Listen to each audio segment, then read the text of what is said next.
Yeah, I just want to pick up on that a little bit because I think you're completely right about the nature of the Democratic Party. And I also think that this is another area where there is, and people forgive me for this terminology, but I do think there is like a silent majority in the working class in the sense that most polls in the United States, it's like a healthy 70%, and it tracks pretty closely across the board.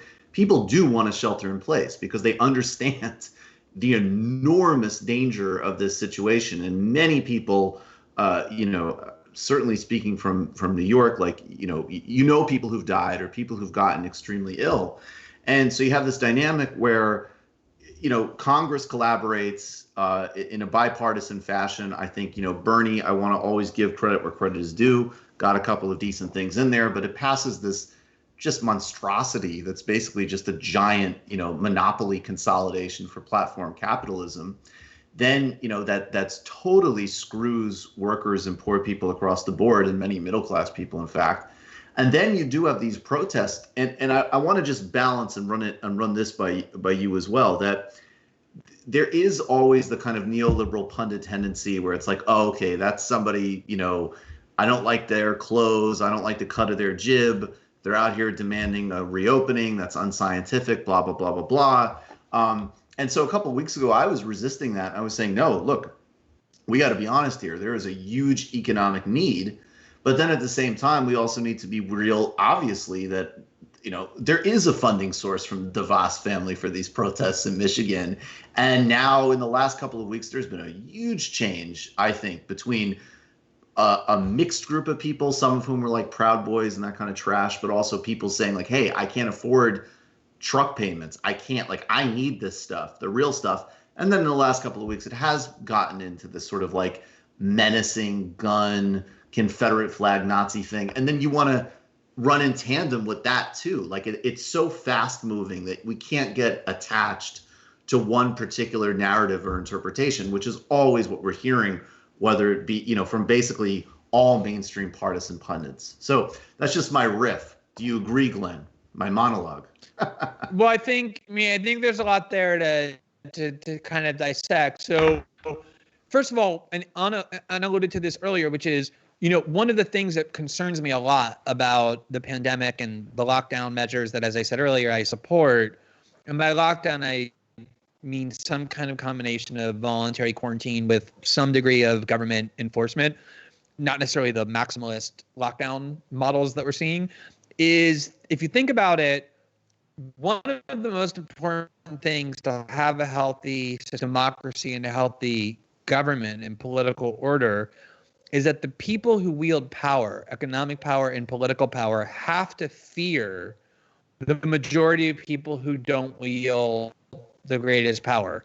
If you look at like the 20th century, American oligarchs typically kept ships offshore out of fear that one day there would be a socialist revolution. They would have to flee, which is a fear that you want them to fear, to feel. And, for that reason, FDR was willing to persuade people, the oligarchs, look, this new deal is in your interests because it'll preserve the system of capitalism that will let you continue to be incredibly rich, but you can't starve people to death or like make them have mass misery, because if they do, they're going to revolt and they're going to protest and they're going to overturn the system on which you depend. So even though we're giving to them more than you want, it's actually beneficial for you. That's that fear that they need to feel, that if they go too far, the order that they want to preserve will be imperiled.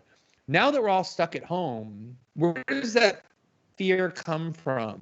We can't even gather together in a protest, both because we're rationally afraid of one another and getting near one another because we're viewing one another as vectors of a lethal disease as opposed to fellow citizens with whom we engage in solidarity and in comradeship in order to agitate for political change.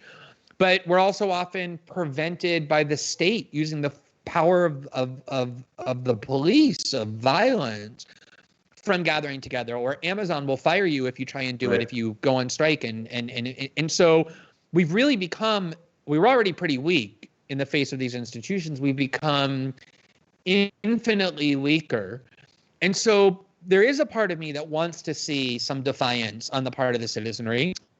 But at the same time, I think it's important to realize that kind of the neoliberal pundit, by which I mean the kind of sweet spot of the establishment Democratic and Republican Party operative, spokesperson, journalist, always hates protests. Because like real protests. I don't mean like a nice little march that has a permit and all that. I mean like a protest movement. Like they hated Occupy Wall Street because it was like dirty encampments to them and it seemed kind of threatening and they couldn't really control it. They hated the Tea Party movements, which also started off with anger about the bailout and then quickly got co-opted brothers and the right into being just like this kind of anti-corporate tax standard right-wing movement. But it started off like with some pretty interesting overlap with Occupy Wall Street about anger about the bailout. They just always hate protests. They want to delegitimize protests because protests are what put fear in the hearts of elites. And so I think a big part of the reaction to these protests that we're seeing, the reason why there's an attempt now to just write them all off and demonize them all using, the fascist elements that are part of it, is exactly because there's always this instinct to demonize any kind of protest movements or any attempt to bring about political change outside of the very prescribed and controlled means that the two parties jointly approve of. So I think there's a lot of that going on too, but that's one of the things I really worry about is that we're really more fragmented and divided and just weaker, even like physically weaker, because none of us can exercise or just kind of sitting at home than we ever have been before. And I really worry about what the enduring and ongoing effects of that will be.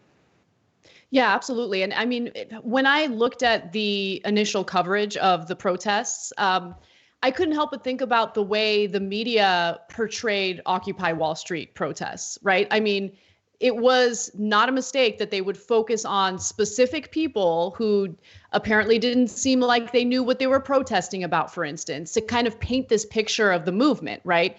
And so I think, people who identify as, I'm on the left, for instance, don't fall for like the mainstream media narratives in regard to protesters. I think it is important to kind of disaggregate like the bad faith actors and the members of the Trump administration who are helping to these protests. But that doesn't necessarily mean that that's representative of all these protesters. I think we need to be able to differentiate between the two groups.